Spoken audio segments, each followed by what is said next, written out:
Let me tell you who I am first. I met some of you, and I'm Emily, I'm the Ombudsman. And while it's a big word, the whole idea is that I have to speak up and fight for children's rights. That's basically what it is, for children who live in Ireland up to the age of 18. But this report today, what we're doing is we're publishing this report, so we're letting everybody see this report. And what it is we asked 300, or Karen asked 300 girls and boys from all over Ireland about bullying. Did you get a copy of it, or did you see what we did? There's loads of stuff inside of it, of what children and young people said. But the kind of things that they said was about being believed and making sure that some of the adults at school that they could talk to say what was going on. I can't believe you're so good. Are they always this good? Yeah. Is this usual? Are you always this good? 99.9% of the time. Well, what we want to do is come down here and support the hub, because we've heard about how fabulous work they do down here, and we wanted to see it for myself. But if you want to have a look at this, there's all sorts of things that children and young people said about bullying and about how you might stop it in school. Well, what was interesting was a lot of the young people said that they didn't put all of the responsibility on teachers. They really wanted support from parents, so they wanted the schools to work with their parents and with themselves, so they didn't see it just as a school issue. They saw it as something that the community should be involved in. And they were also very sympathetic and very understanding to maybe children who do bully. What they said is that we need to understand the reasons maybe why children act out or are bullies. We need to find out what the reasons behind that are and to help them to stop that behaviour.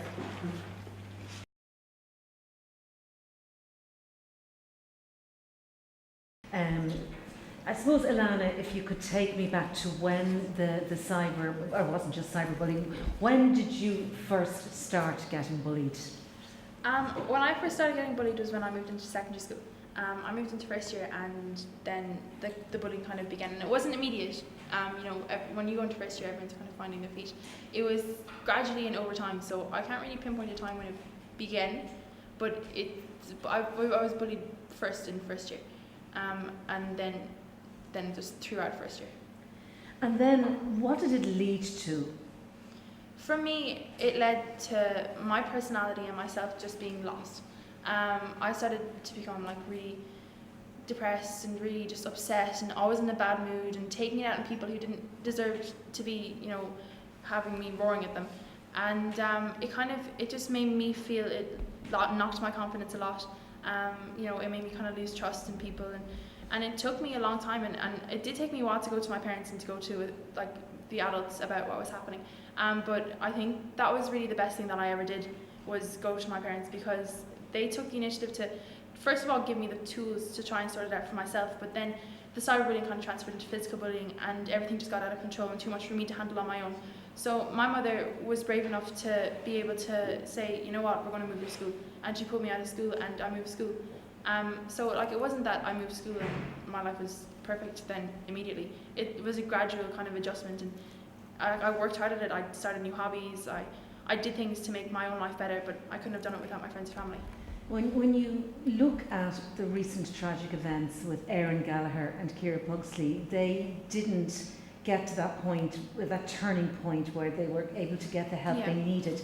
Can you put into, as a 15-year-old, can you just describe the mental hell of being inside, in the thick of cyberspace bullying, and the fact that it's 24/7? Yeah, well, I think everyone's situation is different. I mean, even if you get two situations that look the exact same, there's different subtleties, and I think every young person and teenager has a different coping ability and has a different breaking point. So, maybe for Aaron Gallagher, I think that, some people might have done what she did sooner, or some people might have been able to cope through it and finish it out, or something like that. But everybody is different. But what it is it's looking back on my experience now, I can say, well, I shouldn't have reacted to this like this, or I can look at it from a different vantage point. But when you're in the middle of the situation and when it's happening to you, it just feels like your world is ending. It feels like the whole world is just stopping and everything is coming crumbling down around you.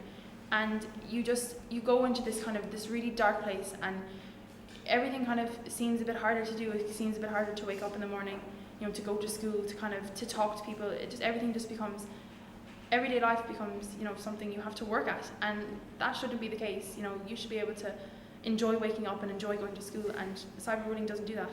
And it's a phenomenon of your generation, right? Yeah, well, I think, yeah, it's cyberbullying is a new thing, obviously, because like the internet is new. So, you know, cyberbullying comes through your phone and through social media. So cyberbullying is a 24-hour incident issue that happens like at home, and it doesn't end in the playground. You know, bullying happens in the playground, and then you go home and it just starts again. So it's all the time, and it's always around you. But for parents, you know, I do understand that it is difficult for parents to understand, like, to just say, oh, you can just log off, like, just log off, don't listen to them. But, you know, it's difficult to log off. It becomes an obsession to see what people are talking about you, and then you start to wonder, oh my God, are they talking about me in chat? And then, you know, it's different than normal bullying on the playground. So what was the turning point for you? Today you're an empowered young woman. What do you put that down to?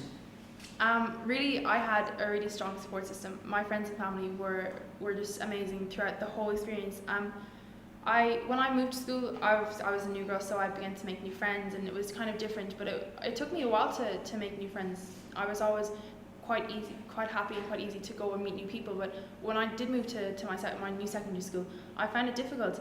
But you know, I think I was brave enough, and I was the kind of person that had the courage to go to your parents, because it is difficult to go to your parents, because these messages are about you. And so if you go to your parents about it, then it's kind of making it real, because it seems like you're telling on yourself. You know, if someone's saying that you're ugly, and you go to your parents and say, Mom, they're calling me ugly, then you're saying, am I actually ugly? And then you're telling your parents, and you feel that your parents might be disappointed with you. And they're not, but it's kind of, it takes a different kind of person, you know, and every person is different. But for me, it was going to my parents and my friends. So finally, Alanna, for people who might be watching you today, who are in that hellhole of cyberspace bullying, is there anything you can say to them? One message. The one thing is just, you might feel alone, and I did feel very alone and isolated, but there always is someone that cares, and there always is someone that will listen to you. And what my mother used to say to me when I was in school, and it helped me, I think it was the one thing that I clung on to the whole time, that every bad thing gets better and does end. And she told me, if it's not the end, it's not over, you know, and you have to hold on for the end, because in the end, everything gets better. So that was what I was waiting for the whole year when I was just in hell. I was waiting for the end. And the end for me was moving school, but you know, the end can be anything. You know, you just have to take the initiative to turn your own life around.